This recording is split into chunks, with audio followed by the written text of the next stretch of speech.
আসসালামু আলাইকুম বন্ধুরা। বৎসরূত নাটকের ১৯তম পর্ব প্রচারের পর দর্শকদের মধ্যে ব্যাপক আলোচনা তৈরি হয়েছে।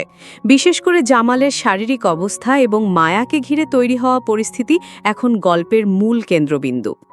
আজকের এই ভিডিওতে আমরা জানব ২০তম পর্বে কি কি গুরুত্বপূর্ণ ঘটনা ঘটতে যাচ্ছে এবং গল্প কোন দিকে মোড় নিতে পারে। ২০তম পর্বের শুরুতেই হাসপাতালকে কেন্দ্র করে একটি বড় সংঘাত দেখানো হবে। মায়া স্বাভাবিকভাবে জামালের পাশে থাকতে এবং তার সেবা করতে চাইবে, তবে এই মুহূর্তে নতুন জটিলতা তৈরি হবে। জামালের মা এবং হাসপাতালের এক নার্সের আচরণের কারণে মায়াকে কেবিন থেকে বের করে দেওয়া হবে।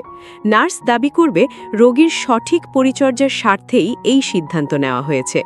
এই ঘটনাটি গল্পের একটি গুরুত্বপূর্ণ টার্নিং পয়েন্ট হিসেবে কাজ করবে, কারণ এর পরপরই শুরু হবে মানসিক প্রভাব বিস্তারের পর্ব। মরিয়ম এবং পরিবারের কিছু সদস্য অসুস্থ জামালের কাছে মায়া সম্পর্কে নেতিবাচক ধারণা তৈরি করার চেষ্টা করবে।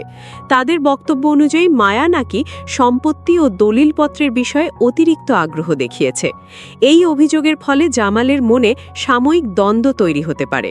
তিনি আবেগ এবং বাস্তবতার মাঝে আটকে পড়বেন। এমনকি এক পর্যায়ে তিনি মায়াকে হাসপাতালে না আসার কথাও বলতে পারেন, যা তাদের সম্পর্কের জন্য বড় ধাক্কা হবে।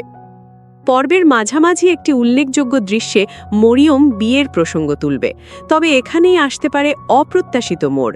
জামাল তার অবস্থান স্পষ্ট করে জানিয়ে দিতে পারে যে দ্বিতীয় বিয়ের প্রশ্নই ওঠে না। এই দৃশ্যটি মরিয়মের পরিকল্পনায় বড় প্রভাব ফেলবে। অন্যদিকে সমান্তরালভাবে আরেকটি ঘটনা ঘটবে, জামালের খালি বাড়িতে চুরির চেষ্টা। রোমান এবং চেয়ারম্যানের উস্কানির বিষয়টি এখানে গুরুত্বপূর্ণ ভূমিকা রাখতে পারে। যদিও বড় ধরনের ক্ষতি নাও হতে পারে, তবে এই ঘটনাকে কেন্দ্র করে নতুন করে সন্দেহ এবং উত্তেজনা তৈরি হবে। সব মিলিয়ে ২০তম পর্বে পারিবারিক দ্বন্দ্ব, মানসিক চাপ, সম্পর্কের টানাপড়ন এবং ষড়যন্ত্র সবকিছুই একসাথে সামনে আসবে। এখন প্রশ্ন হচ্ছে, মায়া কি তার বিরুদ্ধে ওঠা অভিযোগ থেকে মুক্ত হতে পারবে? জামাল কি সত্য মিথ্যার পার্থক্য বুঝতে সক্ষম হবে? আর রোমানের ভূমিকা ভবিষ্যতে কতটা গুরুত্বপূর্ণ হয়ে উঠবে? বন্ধুরা, আপনাদের বিশ্লেষণ কি বলছে তা অবশ্যই কমেন্ট করে জানান। ধামাকা ২০তম পর্বটি প্রচারিত হবে আগামী ৩ দিন পর।